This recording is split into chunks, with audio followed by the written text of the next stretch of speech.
Welcome to DCI Motorsports Unleashed. We will be with you shortly. I want to thank everyone who is watching and who supports us.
What is going on, everyone?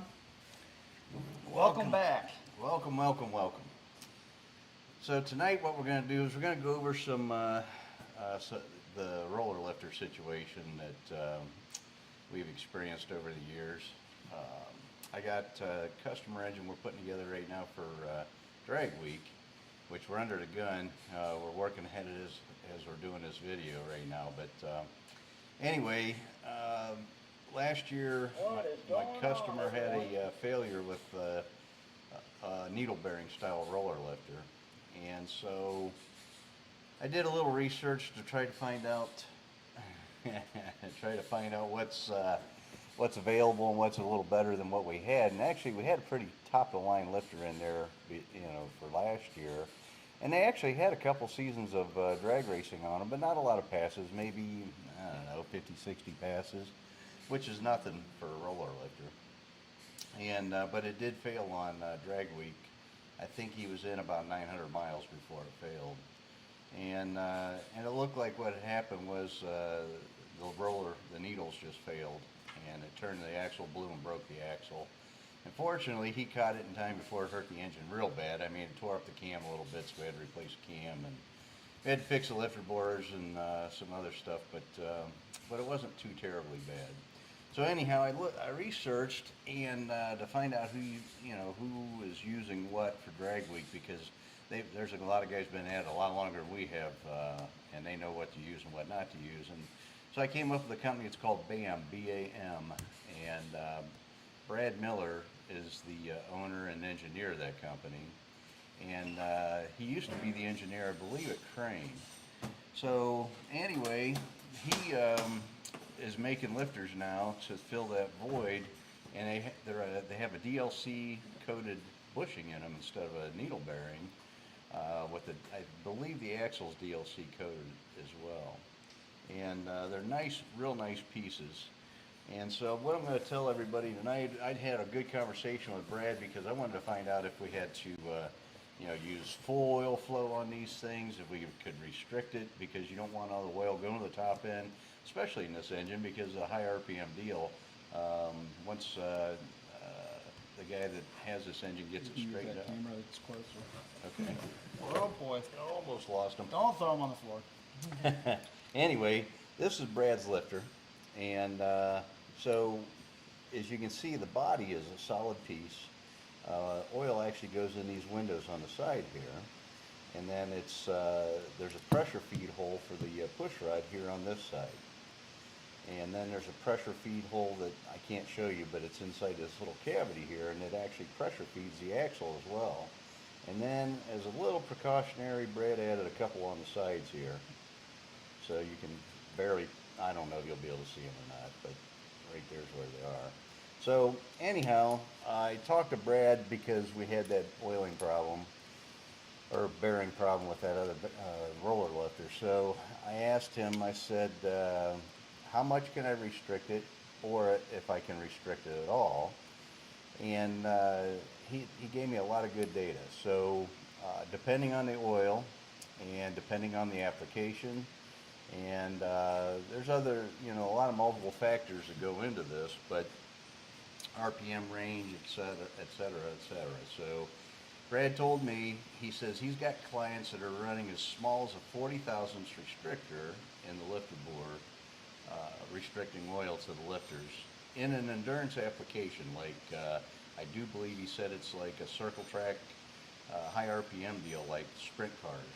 And those guys are abusing their stuff. I mean, they run those things at wide open throttle most of the track, and it's somewhere around 9,000 to 10,000 RPM, I think. And so he told me that he preferred to have no oil restriction, obviously, but and Brad reassured me that he's got a lot of guys out there running his lifter in drag week, and they're not having any issues, and they're some of them are restricted and some of them are full. The problem with a full flow lifter, and if you look again on this lifter here, and I don't know if you can see it in this camera or not, but the feed hole is right here for the push rod, and we measured it. It's actually 94 thousandths. So it's not really restricted. Most the time whenever you do a lifter, or the lifter galley holes in a Pontiac are roughly, well, we use, I think they're 1/8 inch, or no, they're not 1/8 inch. They're smaller than that. A restrictor that's tiny. I don't know the exact size. So anyways, and then I drill those and I put a 30 thousandths hole in them. And so I don't think, what we did was we restricted it down to 62 thousandths, which is a 16th of an inch. And I okayed that with Brad because I want to get enough oil to the valve spring. But like I was getting ready to tell you guys, you don't want all the oil going through the lifter and going through the valve train, because at, say, 7,200 RPM, which I think this engine is going to be capable of when it gets it all dialed in, you can suck the pan dry pretty quick if all the oil's in the top end laying in the heads. And this guy runs a vacuum pump on it too. So anyways, like I was showing you, that body is super stout on these Brad or BAM lifters compared to, like, this is another lifter that we used to use, and you can see this little band right here. That's where the oil band is on these lifters, and that's the push rod feed on the side of that thing. And so we used to run these, but this is what happens. And there's a couple of reasons for that. Shown on the Don cam. There we go. Oh, okay. My tech guy's failing me here. Huh? Well, how's it taking forward? I'm trying to keep up. So anyway, this lifter failed on us, and you can see here where the failure was. And the reason that failed is, okay, see how small that area is in there? It's not real big, and they didn't put a real generous radius in there either. So you need to radius that, so because these things are flexing all the time under load, and eventually it'll break like that did. So we quit using this style lifter. I don't use those any longer. We just use the Brad lifters now. They're expensive. There's a lot of good companies out there. Brad's not the only one that makes these lifters. Um, Iski makes them. I believe Trower now has a bush lifter. I think that I know that Jessel does, and I know that Morel does. And we actually have a build going together. We're using some Morels in it, the Black Mamba, I think they're called, and they got a black DLC coating on them. So there's a lot of good companies out there. Now that's for solid lifter applications. The hydraulic lifter applications, the only lifter that we will use now, because these are the only ones, these are the only ones that do not make noise whenever the oil thins out. So we quit using all the other manufacturers, started using these Johnsons. Now these have a stout body on them as well. Are we still on this camera over here? Yep. Okay. You can see this one here, the oil band's not very narrow, and it's barely got a step in there, but even so, it's radiused. So these are a nice lifter. But this is the only hydraulic lifter that we use anymore. We don't use anything else. Where's Johnson out of? They local? Yeah, Made in this is USA. this is a USA made company. So are the BAM lifters. Both of these are USA made. And the Johnson lifters, I believe these people are located either in Michigan or Wisconsin. And you said BAM's where? BAM is down in, well, it used to be in Florida, but I think he moved to South Carolina, or North Carolina. Oh, okay. So, but, so I get guys asking me all the time what my preference is. That's my preference. Either BAM for solids or Johnson's for hydraulics. So I wanted to share that with you guys tonight because, you know, it was a concern of mine because of what happened with my customer's engine last year in drag week, and I didn't want that to happen to him again this year. And we're getting his engine ready. He's literally going to pick this thing up Friday. Hopefully gets it in the car by Saturday afternoon and gets a couple days drive time on this thing. I want him to put a couple hundred miles on it before he goes on drag week, just to make sure everything's A-okay. Awesome. What kind of car has he got? He's got a 70 GTO, beautiful car. 70 GTO. Yeah. I don't know if he's watching this evening or not, but yeah, I don't mind mentioning who it is. I just don't like sharing names without letting them know that I'm going to do that. But I'm sure some of you know who he is. But he's got a beautiful 70 GTO. It's I don't think it's Admiral blue or whatever that blue was in the 70, but Oh, like that dark blue? it's a dark blue, but it's not quite that dark blue. Okay. It's pretty blue though. What was that light blue that they used? I don't know, putting on a spot. I don't remember I what the figured hell you would are. know. I Medicine used man. to know. I got too many things in my head today. I had a busy day today, guys. I'm sorry. I've been running like a chicken with my head cut off, and I literally ran here to sit down before we started this show tonight. But anyways, we got going, and we got to share some info with you guys. Hopefully, some of you get online here, and we can get some questions going, and we can BS a little bit and bench race back and forth.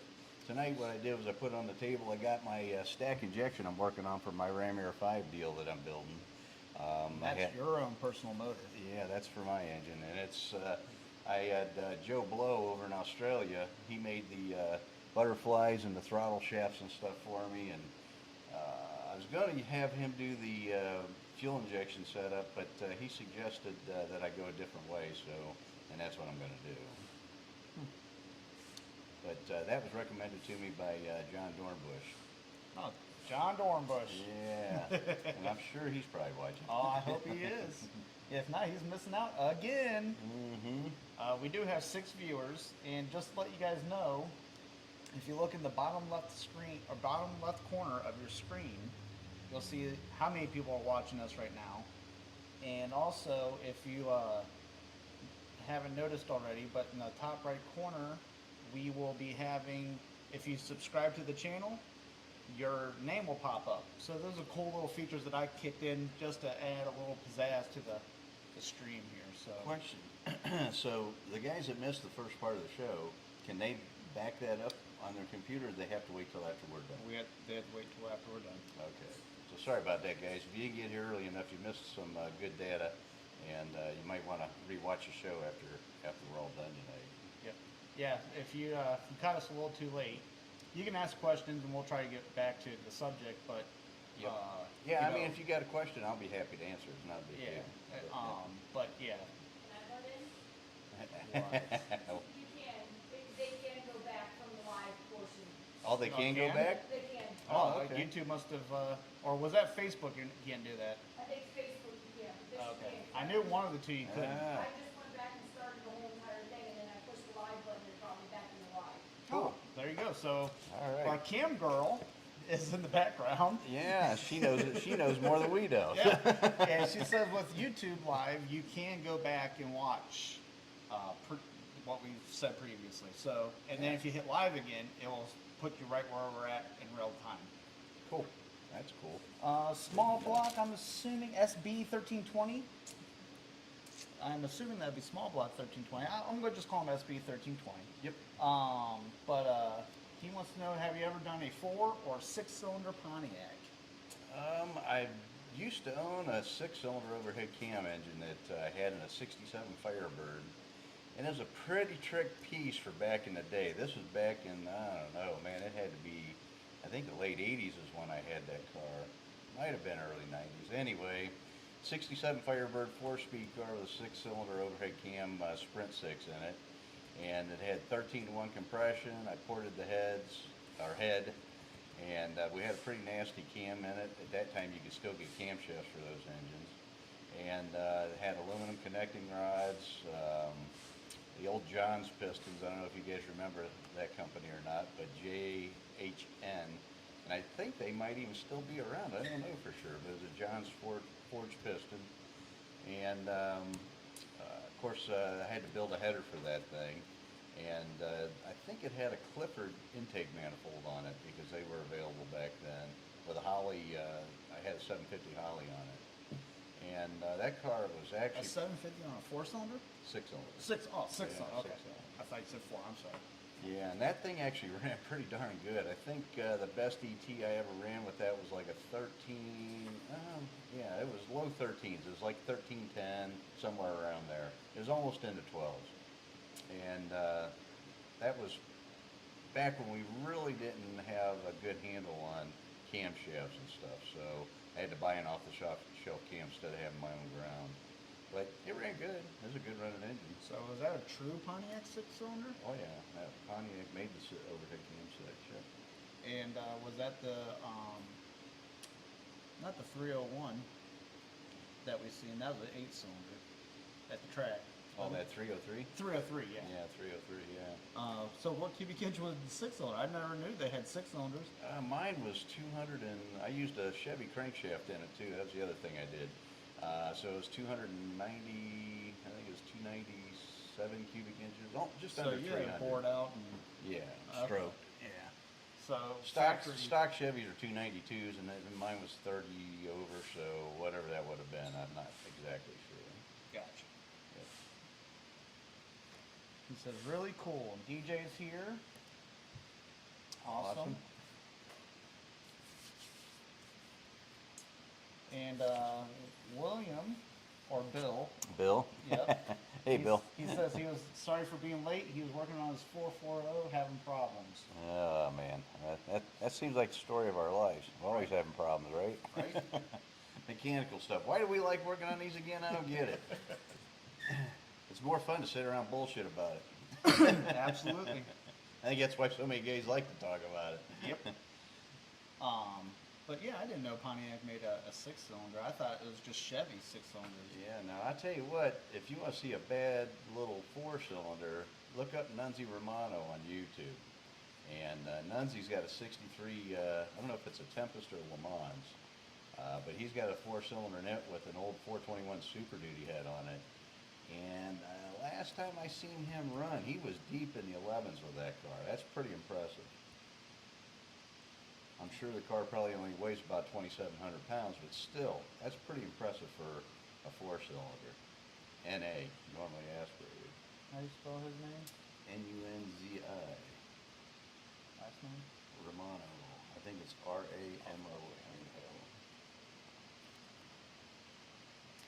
My son can get it brought up here. This will be pretty cool to see. This one's from 11 years ago. Is that what you're referring to? That one right down at the bottom. This one? Yep, that's the one. through the commercials. Yeah, check this little dude out. This thing sounds like a pissed off bumblebee. My six-cylinder did too. SB 1320 wants to know, what does a rough day at the shop look like? Well, I'll answer this one.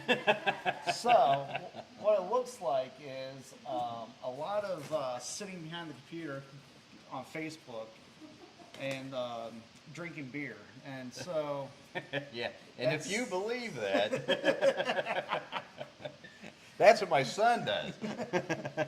yeah, duh. Not me. I'm running around here like a chicken with my head cut off. We're a busy shop. We build engines, we do transmissions, we do rear ends, we do restoration work, we do engine installs, we do tranny installs, we do super tunes, we rebuild carburetors.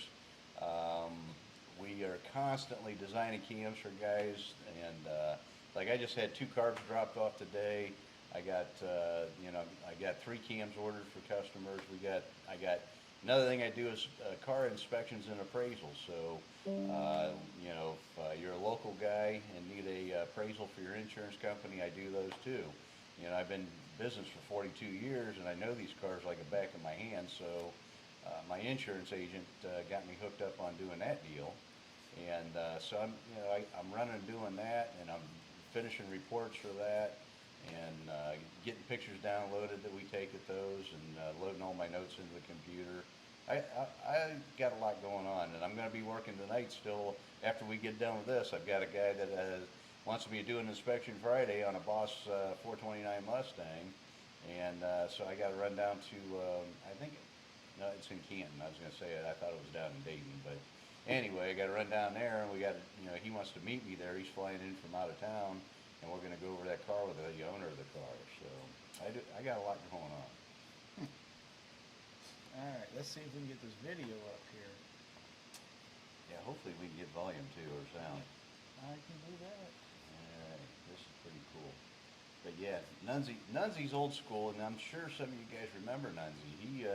He was one of the original Pontiac gurus, and had his shop based over in New York. And Ram Air 5 guy, he loved Ram Air 5 stuff. He did a lot of Ram Air 5s. Let me turn this down a little bit here. Sorry about that.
That's his son Tony there. That's awesome. Yeah, that's a sweet little ride there. And Nunzie's been working with that for quite a while, but that is cool. But he's got a 63 Super Duty head on that thing, on that 4-cylinder. Yeah, so, but yeah, so my schedule is pretty full, guys. This is actually relaxing for me. I get to drink a few beers while I'm having a little fun with you guys. So, but we need to keep growing this group, and I'll start sharing more and more information. One of the topics I want to go over is camshafts. I want to explain, lobe separation and what it does with the camshaft and the cylinder dynamics. Go over lift and ramp speeds, and there's a ton of stuff that I want to share with you guys, and it's probably not going to get done in one sitting. We have to do it in a couple segments, but that's okay. You know, that way it keeps you guys coming back too. Yep. No, we got a lot more videos. A lot more videos.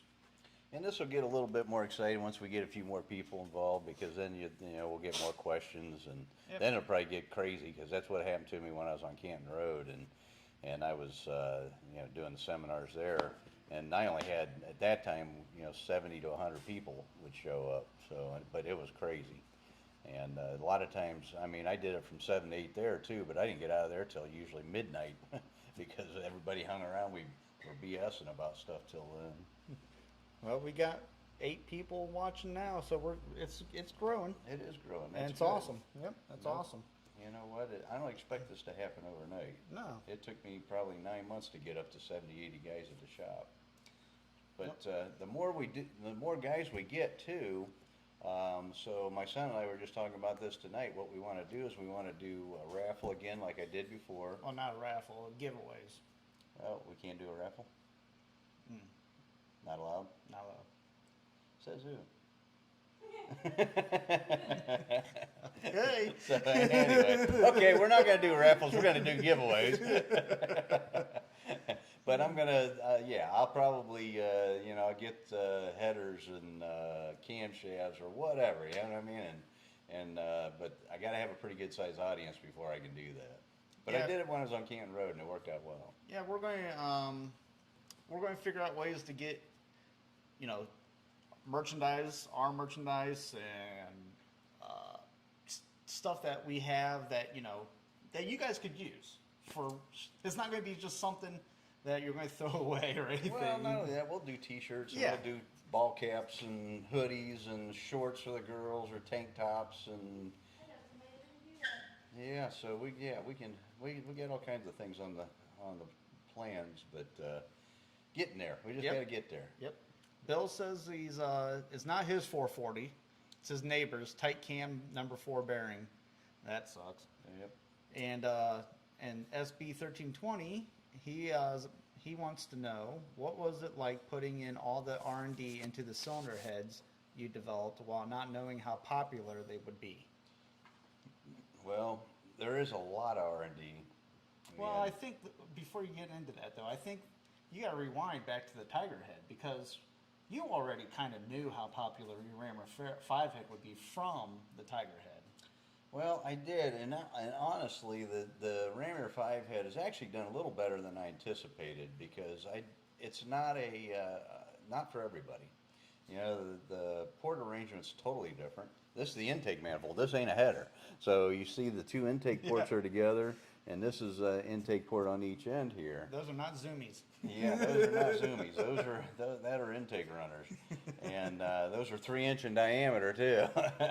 But anyways, you know, because of the port arrangement, it takes a different camshaft, it takes a different intake, it takes a different set of headers. Everything's different, and the only thing that's the same is the valve cover and maybe the rocker arms. It takes different push rods. It takes everything's different. So. Well, same block.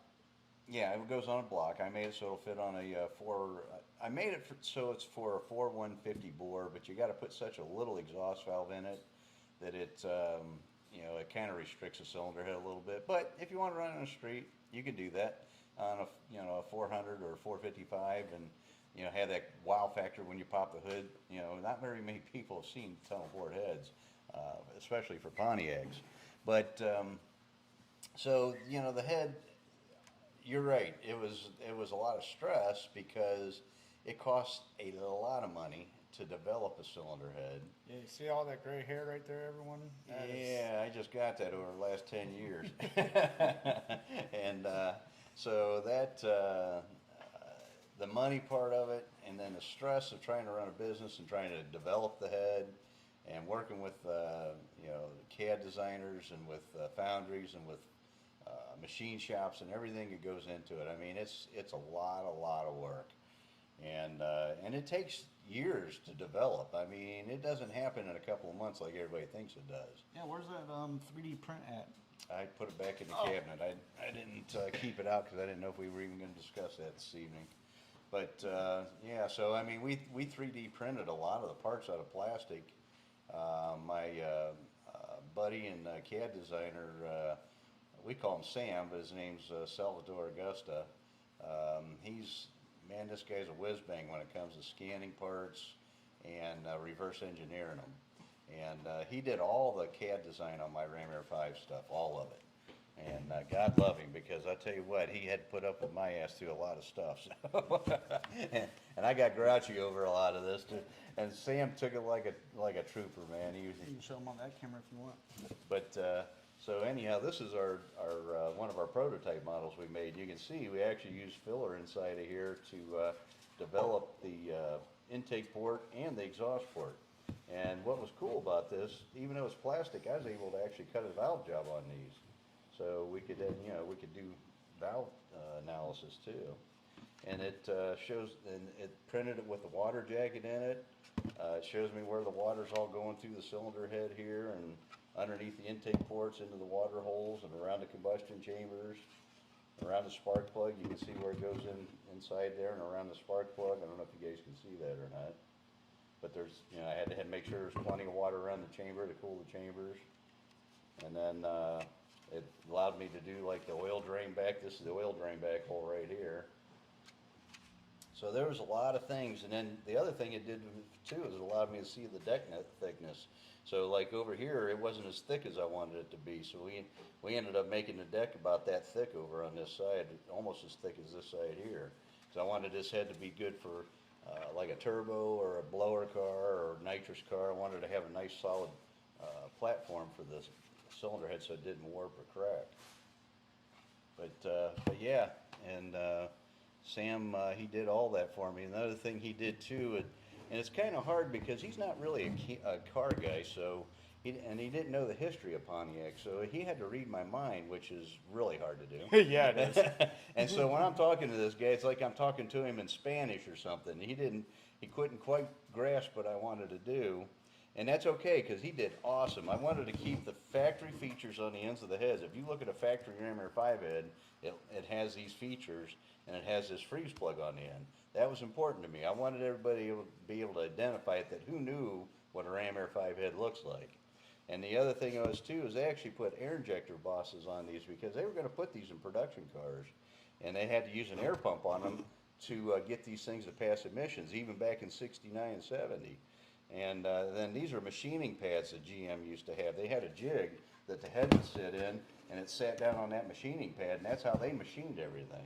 I don't do that, but that's how they did it. I think also too, like, to go along with the guy's question, from me seeing it growing up, I mean, I watched my dad sit there for hours with Sam, and they would sit there and just take a little here, add a little there, take a little here, add a little there. And, that's stuff that my dad already kind of knew what he wanted. And I think a lot of it had to do with your knowledge from doing the cylinder heads. But also, too, I think you learned a lot from the Tiger head. Oh, I did. The Tiger head taught me a ton. That cylinder head, I think I mentioned it before in our other videos, that not only was it the first 400 CFM Pontiac cylinder head, that was probably one of the first 400 CFM heads for any engine outside of Pro Stock at that time. And so I don't get a lot of credit for that I should be getting for that head. That was a first for a lot of platforms and not just Pontiac. And because I remember after my head had been on the market for a little bit, AFR hired a guy to do a 400 CFM big block Chevy head for them because they didn't have it. They couldn't get it. They were getting 350, 360. And so they, and my Ram Air, or my Tiger head, when I got done with it, actually flowed 420 CFM. That was a kick-ass head. Yeah. And very, very good piece. And that's why a lot of guys are running it today, and they're running fast and hard. And some of your, I don't know what you want to call it, characteristics from the Tiger head has been blended in with this Ram Air 5 head. A little bit, but not a lot. The only thing that I did the one thing that I learned from the Tiger head that I did pass on to this cylinder head was the deck thickness, because we had some trouble with that head. And then, of course, that head, you got two center exhaust valves and you got a lot of heat there. So I wanted to make sure we had plenty of water around the chamber so we didn't have an issue there too. And then the other thing that I learned from that too is push rod location. You know, so you got to have plenty of room for a big push rod. My Ram Air 5 heads, you can put a 1/2-inch push rod in them. You don't really need it because the valve train's so stable. That was another thing that Sam and we wrestled with because, you know, because he's not a car guy, he didn't quite understand what I was talking about when it come to valve train stability. And it was very important to me that we got this pad right here at the correct angle for the correct angle of the valves and the push rod coming up, because I wanted to minimize the deflection in the valve train as much as I possibly could. And so that took some tweaking and then a lot of computer analysis. And Sam, he was able to do all that for me. He run it through the computer and he'd say, okay, you know, we did this and look what's going on. You can actually see the flex in the push rod. And I'm telling you right now, these Ram Air 5 heads are amazing. These things are going to 8,000 RPM with a 3/8 push rod, and we are not having any valve train problems, none. So that paid off big time for me. And that's with a stud mounted rocker even.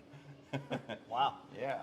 And his next question, his backup question, would be what was the biggest challenge to the RA5 development? The biggest challenge? Money. That's always the issue. You know, it costs a lot of money to develop a product like this.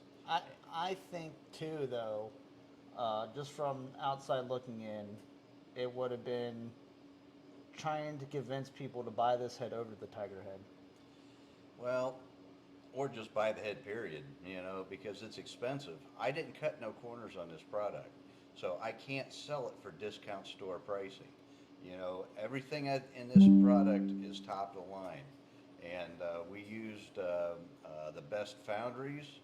I had Sonny Leonard was actually the one that spec'd my material for me, and everybody that knows big block Chevy and truck pulling engines knows Sonny Leonard, and he was the king. I think poor guy passed on now, but anyway, he spec'd my aluminum for me. I used the best foundries in the country that I could find. It was important to me that it was made in the United States, not overseas. I had so many people say, well, if you do it overseas, you can cut the price down by $1,000 a pair.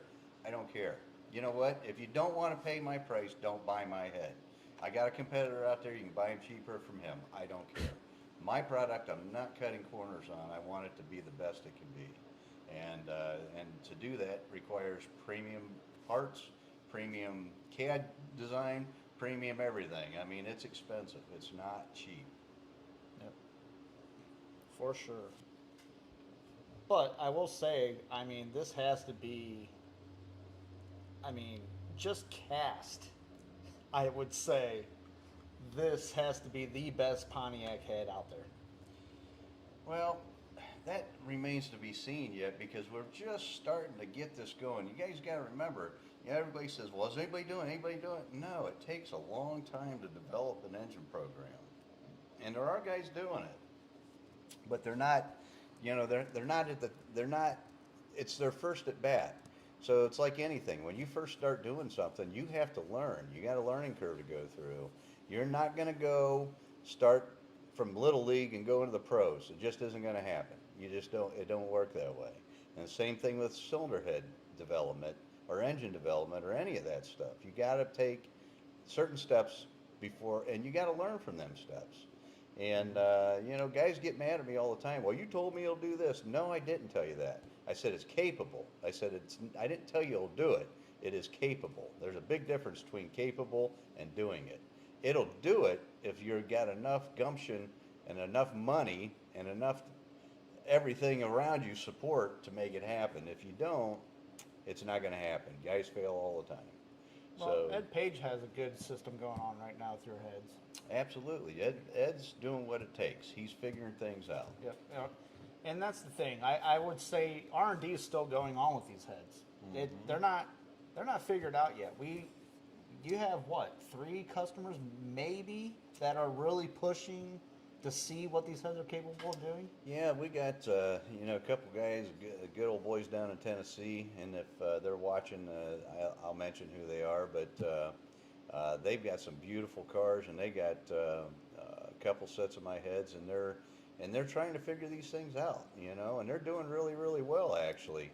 The father of the team, he's made I don't know if it's 1111 or 1121, somewhere over 1100 horsepower with a single 4 barrel, I do believe. Or no, he did that with 2 4s. I'm sorry, but his son just dynoed and made like 1080, I think it was, with a single 4 barrel. Oh, So wow. they're getting a handle on it. They're starting to figure it out.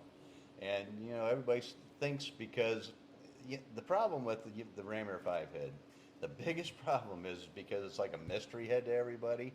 They think that it's going to do these magical things when you put it on their engine, and it doesn't work that way. You have to figure out what the cylinder head wants. That means cam timing, it means header tube size, it means intake manifold runner length and diameter and valve job angles. And I mean, there is so much that goes into this, and you're not going to figure it out putting one engine together. You're going to have to put it together, go to the track, and do like I did, how I learned everything that I know. Like I told you guys before, I would race on Wednesday. I'd be back home Wednesday night. Next morning, I'd have my engine out of the car, changing the camshaft or pulling the cylinder heads or whatever, so I could go back to the track on Friday. And I did that a lot to learn what I know. And that's what it takes. And if you guys aren't willing to do that, don't buy this head. Buy an Edelbrock head. It's already been scienced out. Everybody knows how it works. You can make your 600 horsepower with that cylinder head, and you don't have to spend a lot of money. I mean, it's going to cost you a few bucks, but not what this head's going to cost you. Right. So, I mean, racing's expensive, and if you're not willing to step up to the plate, don't do it. And, like the saying goes, you want to play with the big dogs, you got to get off the porch. Yeah, and this head's not for your like typical back or weekend warrior racer. This is like competition style almost. I mean, you're getting This serious. is legal for NHRA Comp Eliminator and NHRA Superstock GT, I think it's GTA. And so, yeah, this cylinder head's NHRA legal. Yeah, so it's a serious head. It's a serious piece. I mean, there's a few of your customers that do have it in their street car, so it is possible. You can run it on your street. Oh, it runs great on the street. But if you look at my port design, you look at the what I did inside this intake port, you can see what I've done. It's basically a split port. It's 2 ports feeding a single valve. And the reason I did that was because I wanted to pick up the airspeed. We found by computer-aided analysis that we could, by just putting those dividers in there, it increased the airspeed almost triple. I mean, it was crazy. And it made it not turbulent anymore. all right. So hopefully that answers your question, SB 1320.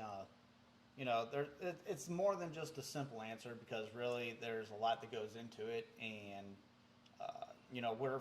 my dad's probably getting phone calls all the time with questions about these heads. I mean, So a lot of guys want to run these cylinder heads until they find out what the cost is. And actually, to be quite honest with you, I can do an entry level for you guys if you want to do it to get started.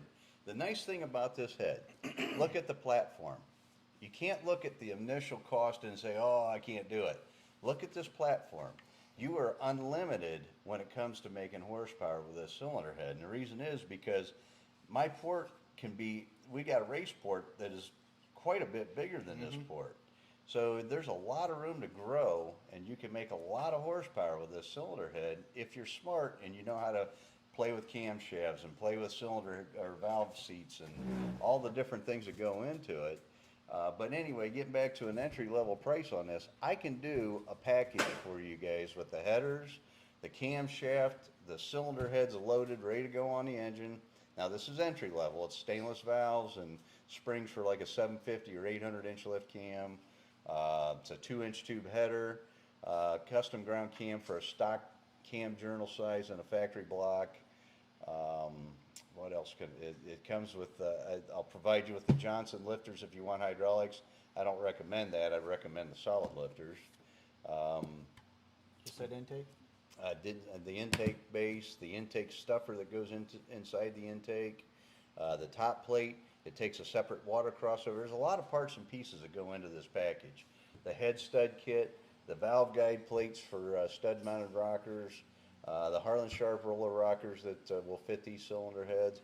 The whole package, I did get a price increase, and I'm trying to keep the price down, and thank you to the people that did help me with that. I had about 6 guys step up to the plate and help me get enough orders that I could keep the price where it was from last year. It's going to go up, though. I can tell you right now, I can't keep it down. Everything's going up. It's going to go up. So, but anyways, the whole package, ready to bolt on, everything you guys need except for push rods, because I don't know what your deck height is. You'll have to figure that out after you get the package together. The intake gaskets, the header gaskets, all the fasteners for the intake manifold, the gaskets for the water crossover, everything that you need to bolt this thing on except for the push rods, I can do for right around $13,000. And for a 400 CFM cylinder head out of the box and a custom 2-inch tube header, that's a darn good price. Yeah. Yeah, and I mean, you bolt that on a 455 from a stock head, you're talking what? Horsepower increase. Oh, I mean, these cylinder heads, as cast, will make 700 horsepower. I mean, So, yeah. you're talking on pump gas. almost that's on 93 octane. 3 times. Well, yeah, 3 times the power. And so you're probably going to be stepping up from an Edelbrock head to one of these, I would imagine, if you're going to do it. But yeah, I mean, but the reliability of these heads are just next to none. I mean, they're just outstanding heads. I mean, One of the other factors involved with this cylinder head too that you got to take into consideration is the height. Okay, factory cylinder heads are roughly about an inch and a half shorter than my cylinder head, so it does create a packaging problem underneath the hood of some cars. One of them is like the Trans Ams with shaker hoods. I haven't had the opportunity yet to build one of these for one of those cars yet, but it's going to take some ingenuity and some creative thinking to make that happen. We've designed the intake manifold, believe it or not, it fits underneath the factory hood on a 67 to 69 Firebird. And we also done some, I don't know if I got any YouTube videos on there or not, but I did one or 2 of them. One for John House, we got Ram Air package on his, got the factory Ram Air on it. It is port fuel injected, so that helps because the throttle body's shorter than a carburetor, so it gives us a little more hood clearance. And we did it for another 70 Orbit Orange GTO over in Illinois. And but yeah, we put factory Ram Air on these cars, and it fits under the hood. yeah, because you have headers built for Firebird, first gen, Yep, 67 to 9 birds. and Which would mean it's 70 to 74 X body too, which is the Nova or Ventura would and GTO. Yep, and then the A body GTOs and stuff. 68 to 72 A body, probably will fit up to 77 A body, but it's but I tell everybody 72. So like the GTO, Le Mans, Tempest, and we're working on headers for the 64 to 67s because the frames are a little bit different on those cars. And believe it or not, I've been getting a lot of requests for the guys with the old 61, 62 Pontiacs, Bonnevilles and Catalinas. Big ones, big Yeah. cars.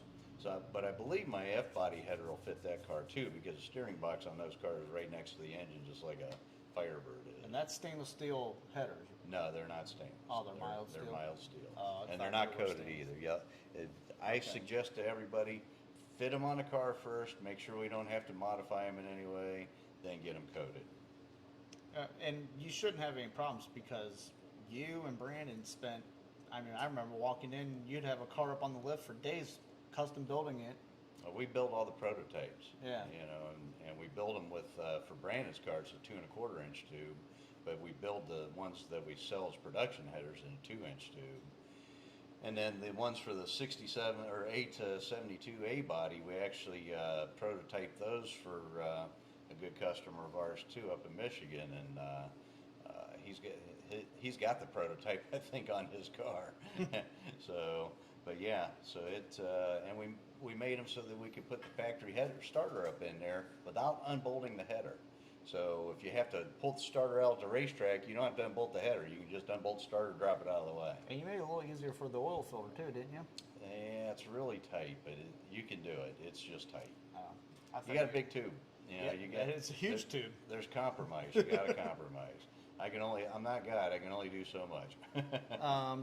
1320 or SB 1320 says, from your point of view, what were the most groundbreaking changes which allowed Pontiacs to be competitive? And to follow up, where did Buick and Oldsmobile go wrong?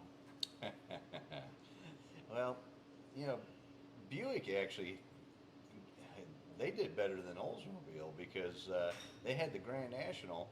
It was a 6-cylinder car with a turbo, but they continued their heritage, and that was a luxury car. That really wasn't a performance car. They did have the GS, and you know, they had some cool cars from back in the day with 455s and 430s in them, but they were more of a mom and pop, you know what, 4-door luxury sedan car, you know, for families, middle income families, and Oldsmobile was kind of the same boat. They did have the Cutlass 442, and they had some really cool cars too. And I just think that the following, you know, they didn't, you know, because Pontiac did such a good job with the GTO, GM's other, you know, we'll call them baby brothers or whatever, they just didn't see the need to try to compete with that. Now Chevy did, and the Chevy engineers did not like Pontiacs at all because the Pontiacs were whooping their Corvette, which is their, you know, their Pride and joy. yeah, their pride and joy, and they didn't like that. So that was a big no-no. But Pontiac, where I think they failed at was they really should have reduced the main bearing sizes down to 2 3/4 inches instead of 3-inch, and the rod journal size down to 2-inch like the big Chevys. But I think because they had such a competitive war going on with the Chevy at the time, and that's what the big block Chevy had for journal sizes, they didn't want to admit failure, so they kind of just pushed that away and didn't do it. But Pontiacs, even so, if you know how to set a Pontiac engine up, I mean, Brandon, the guy who works for me, he's got a 455 2-bolt main, factory block, with 3 1/4 inch mains in it, and watch the videos on our YouTube channel. We've had that thing as high as 8,500 RPM. He's dropped the pan off to look at the bearings, and they look brand new. Yep. And that's amazing for a 2-bolt main block, and he does have studs in it. It's not a factory bolt, and we did see the cap was fretting. What fretting means is it walks around on the block, and it actually leaves witness marks, shining marks where the caps were walking around on the block, and they call that fretting. But Pontiac was smart because what they did was they put dowel pins in there and used a 1/2-inch bolt. So you really don't need a 4-bolt main Pontiac engine like you do a Chevy. Chevy's caps just sit on the block, and it's got like a step on each side that keeps the cap from walking this way, but it don't keep it from walking back and forth like that. So you need those extra bolts on the ends to keep that cap secured so it doesn't walk around on you. And Pontiac has that recess too. To keep it. No. I thought they All did. Pontiac tried that with their block, and then they took it off. So. Oh, okay. But no. So yeah, I think too though Buick and Oldsmobile, I don't think they were ever trying to be in the race with like high performance. I think they were trying to go for luxury. Yeah, they had some cool stuff. You know, there was a company called Batten, I think it was, and maybe another one called Aries, and they did some Oldsmobile overhead cam stuff back in the day. I don't think it was anything to do with GM though. I think that was all private companies like me that were trying to do something with Oldsmobiles, probably because the guy loved them just like we love Pontiacs. Yeah, because I mean, you know, any classic muscle car that you can think of is going to be like the Charger, the Cuda, the Firebird, the Well, GTO. everybody argues Camaro. that Chrysler was the first ones to put a big engine in a lightweight car. And you know what? Honestly, they did. Back in '63, I think it was, they put a 413, I believe, in I don't know if it was a Belvedere or what it was. But anyhow, in that car, the Chryslers are light. I mean, them things don't weigh nothing. So, is that my camera going off? No, I think it's this. No, I think it's my Oh, the camera. light switching? I think it's my security camera. It's Oh. because it's getting dark outside. I was gonna say something's clicking. I thought. But anyways, yeah. So that so Chrysler did have some pretty cool stuff. They had the 413 wedge with those great big long cross rams on them, and but Pontiac, what they did was they advertised. Yeah. And John DeLorean knew that if he put enough advertising out there that car would be successful, and he took it out personally and street raced that thing in Detroit. Yep. And kicked everybody's butt, and then everybody started talking about, like, what was that? That was a Le Mans. How come that car's so fast? And so there's a good story, I think, on YouTube about that, actually. But yeah, Pontiac, they did a really good job of advertising.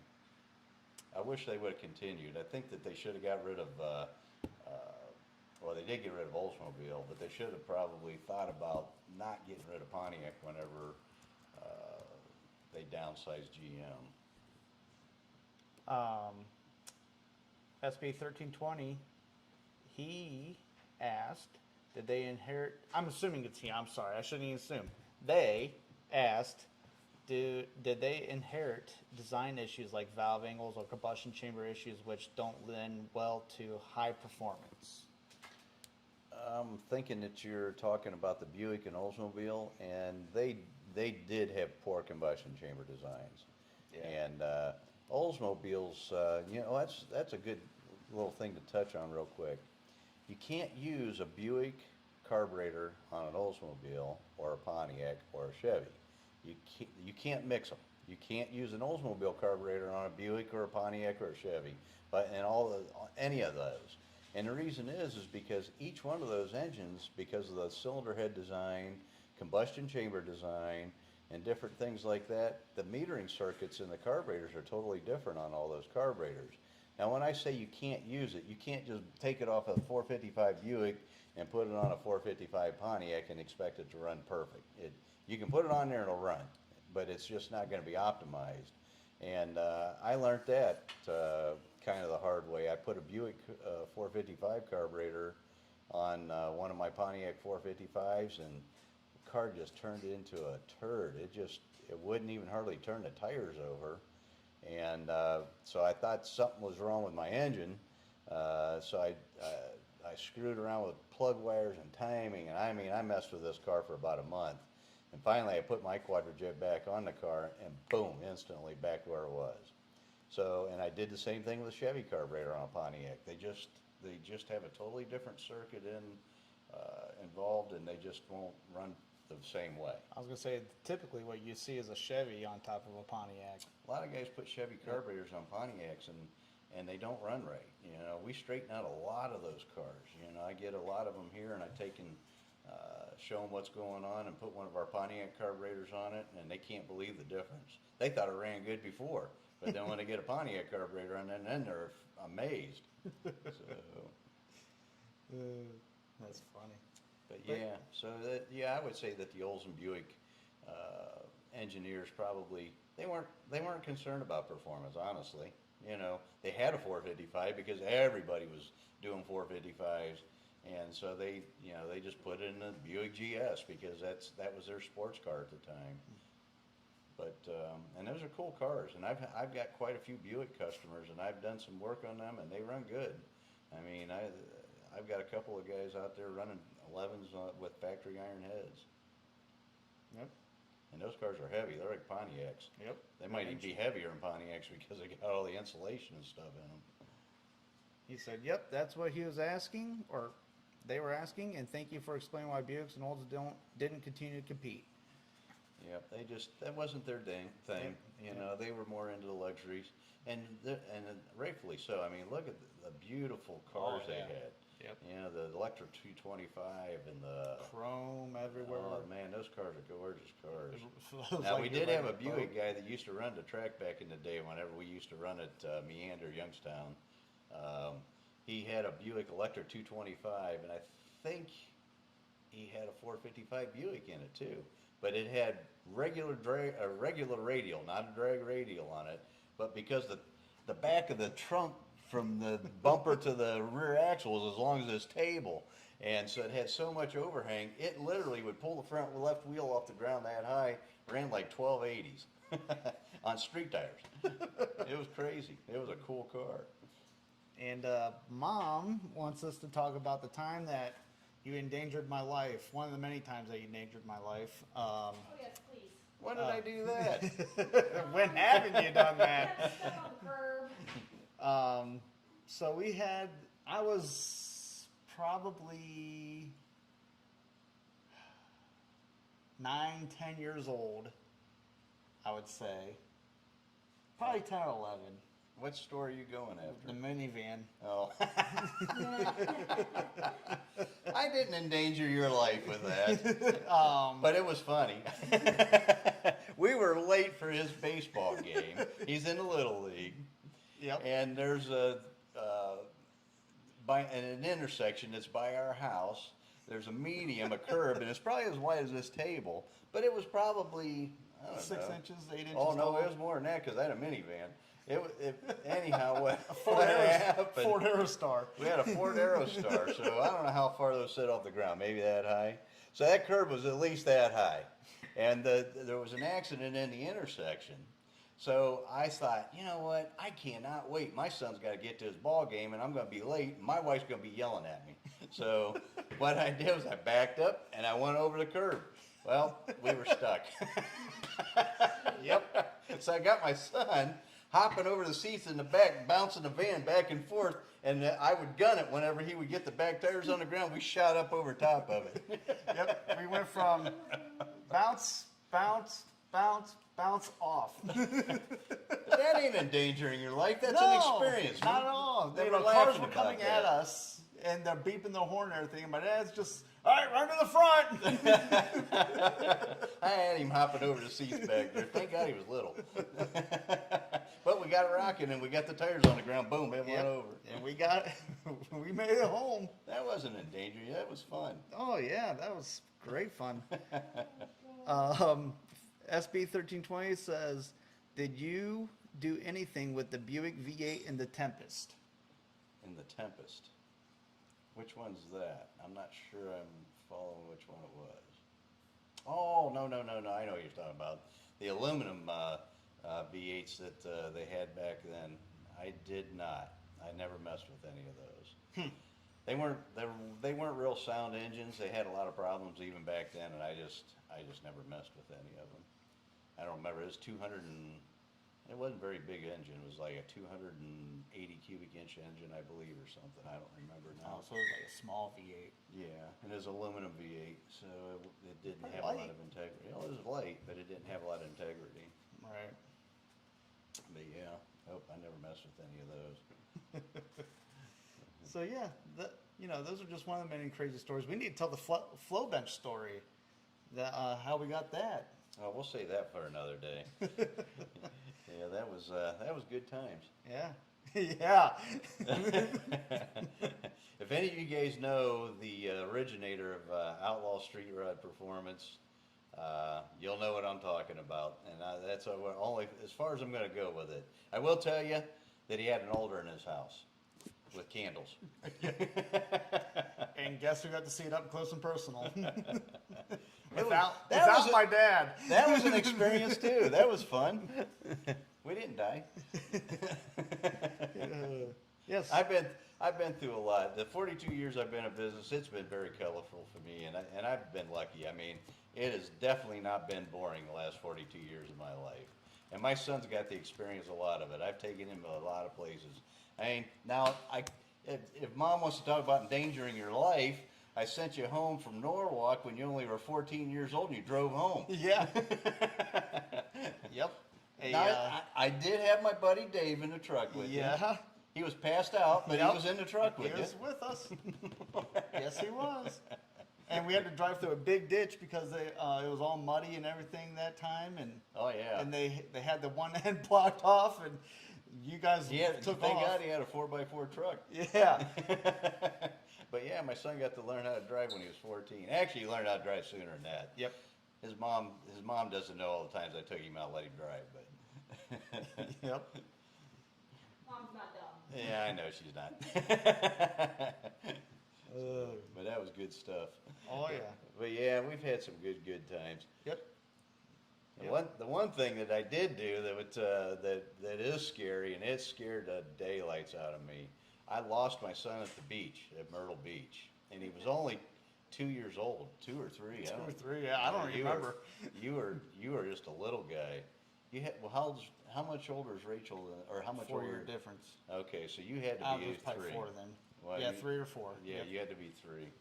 Anyhow, this little shit, I'm sitting on the beach. Mom wanted to go back to the hotel room. She's pregnant with our daughter, and she wanted to go cool off and start fixing lunch for everybody. Okay, cool. I'll stay here with Brandon, and then we'll play on the beach a little bit, and then I'll bring him back over whenever we're done.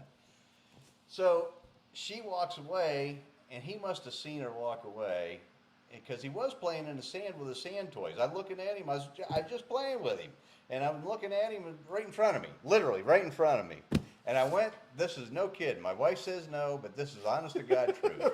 All I did was I go like this to wipe the sweat out of my eyes, and I look up and he's gone. I'm thinking, well, he can't be that far. I mean, I literally just closed my eyes. So I'm looking around and I'm looking around and I don't see him anywhere. I don't see him in the water.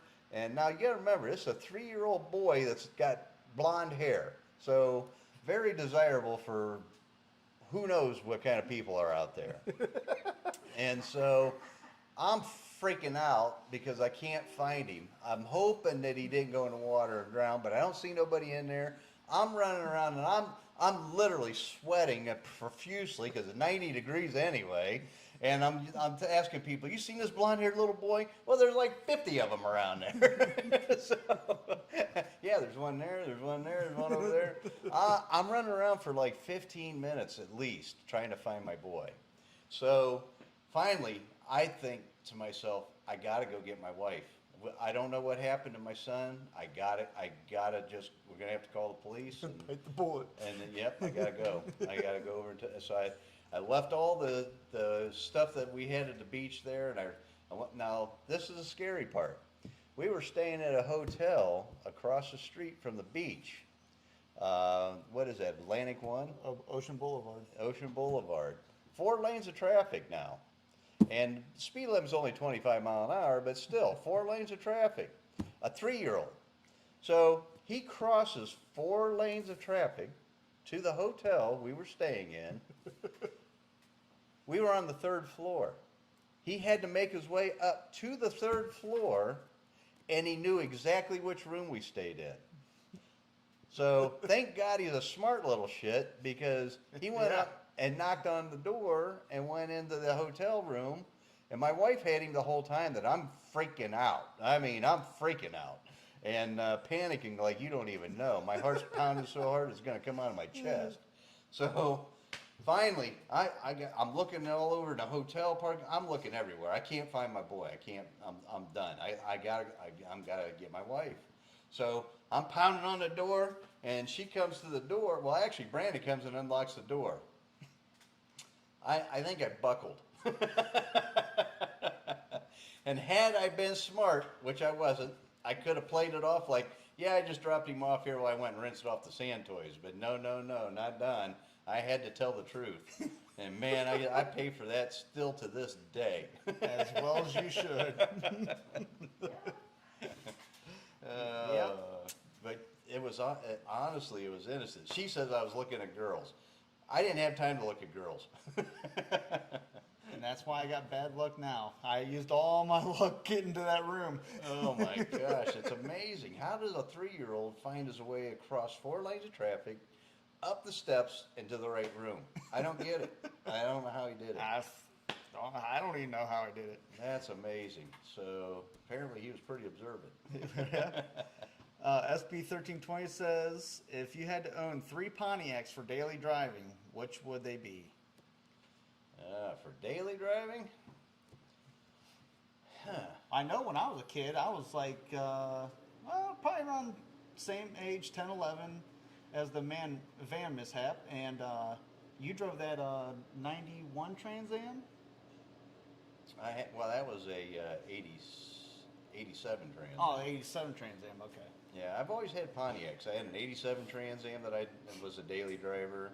I had a 1987 Grand Prix was a daily driver. That was my wife's car. What else did we have that was a daily driver back then that was a Pontiac? I had That station wagon? station wagon. I which thought one? Mom Was said it that. Rachel's first car, your guys' little car? No, that was the neighborhood car that we found for sale for our daughter. Her first car was a Pontiac, 98 Bonneville. But I used to drive. Oh yeah, and I've had a ton of the Grand Prix from like 1997 to 2004 because they're cheap, they're easy to work on, they're inexpensive to repair, they're easy on fuel. I love those cars. I drove those things to death.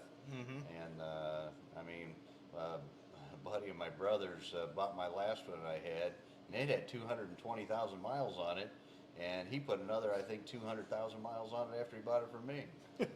So, but yeah, that's, I was practical for my daily drivers. Now, when I was younger, I had a 68 Firebird that I drove to school and drove that to work, and that was my wife's and I's first car.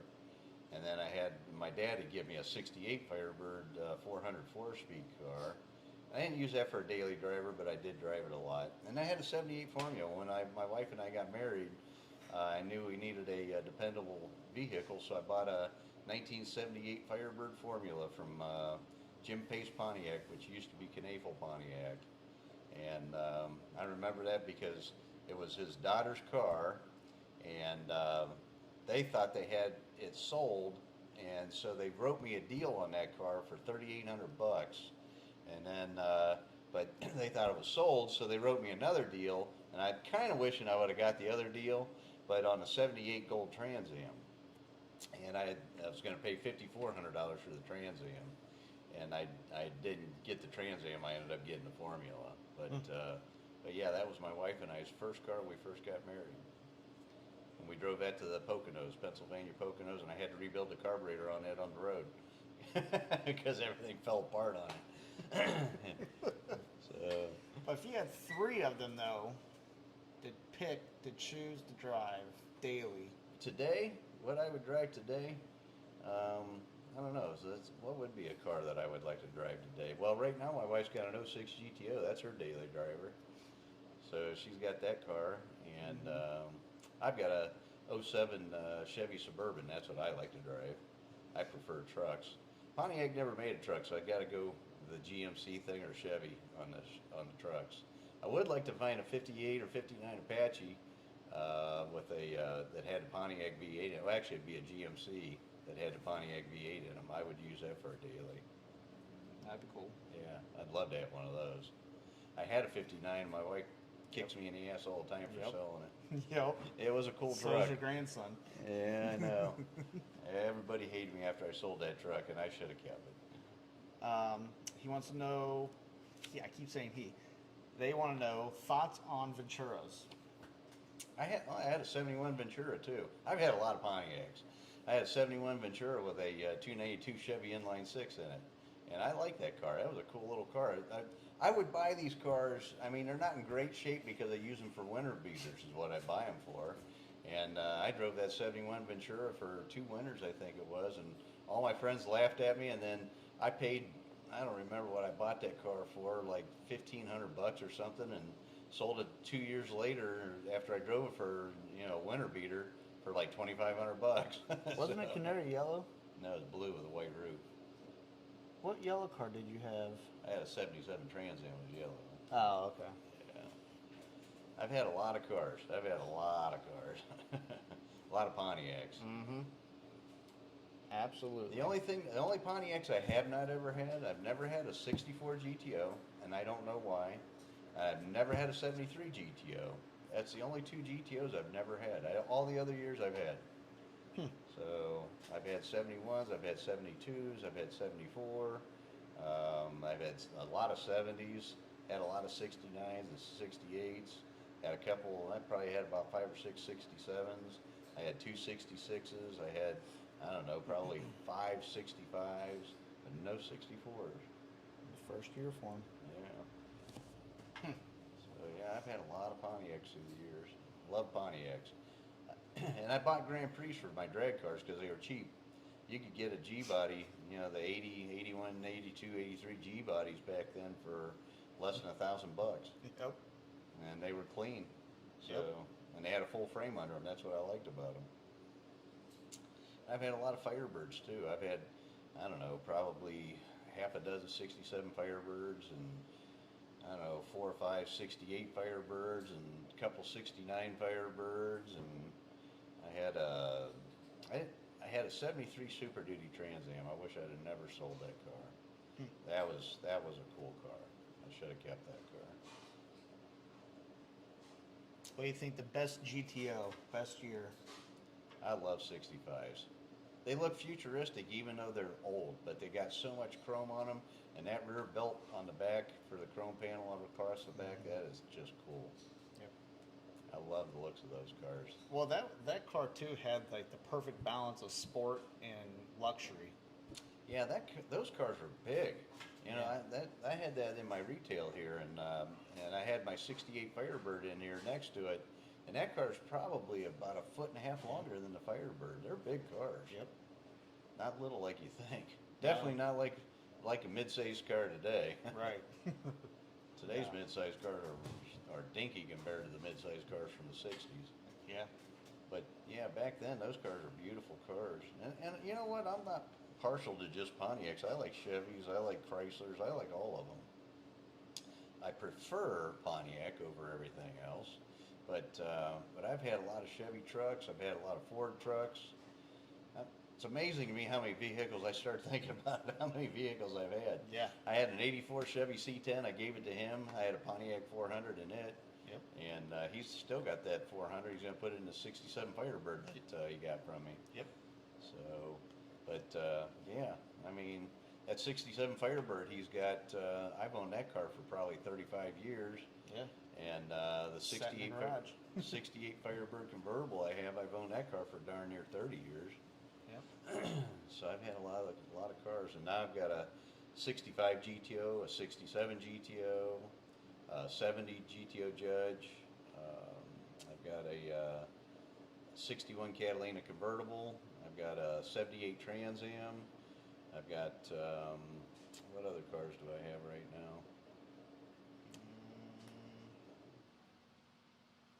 I can't even keep up with how many Yeah. cars I got. Neither can I. I got the 68 Firebird convertible. So we got the 06 GTO, the 71 Le Mans race car. Oh, yep. Yep. I got a 70 Le Mans.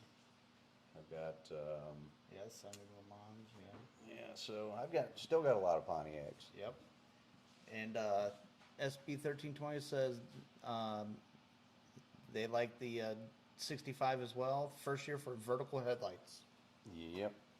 And that was a good look on that car. Yeah. Beautiful car. Yeah. And I think that's the one that started the Tiger, the GTO Tiger.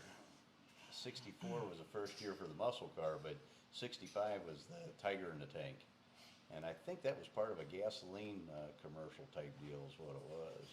I don't know if Pontiac had anything to do with that or not. Although they did, I think there is a Pontiac commercial with the Tiger crawling out of the trunk of the car or out of the hood of the car. I think it was in the back seat.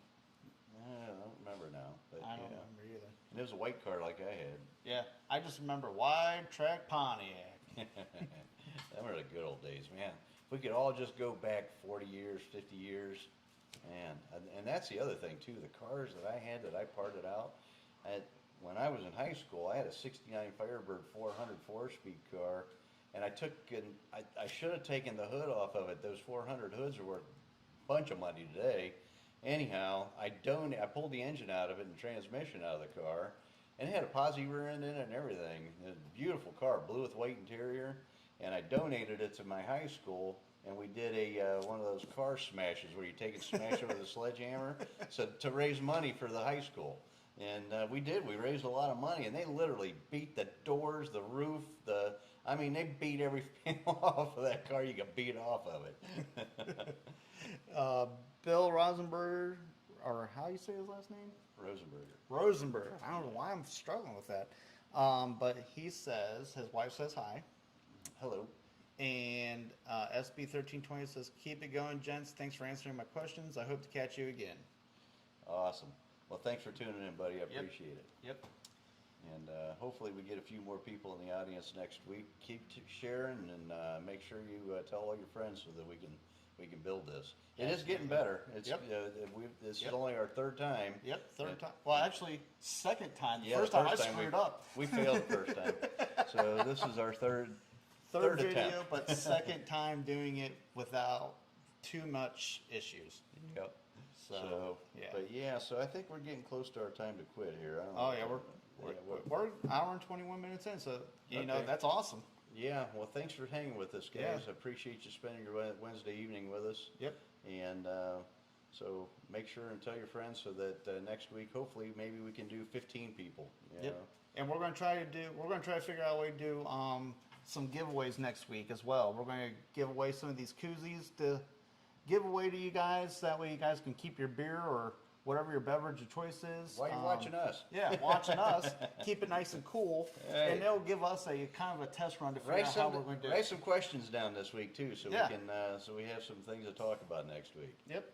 So yeah. So don't forget our main channel, DCI Motorsports 1111, and then of course subscribe to that one. Turn on notifications. That's our recorded videos that we put out, and that's going to be more tech videos and Yeah, stuff. we're This gonna is do more tech. loose, but Yeah. that's going to be more tech, more crazy things that we're going to do. And then, of course, subscribe to this channel, share this channel.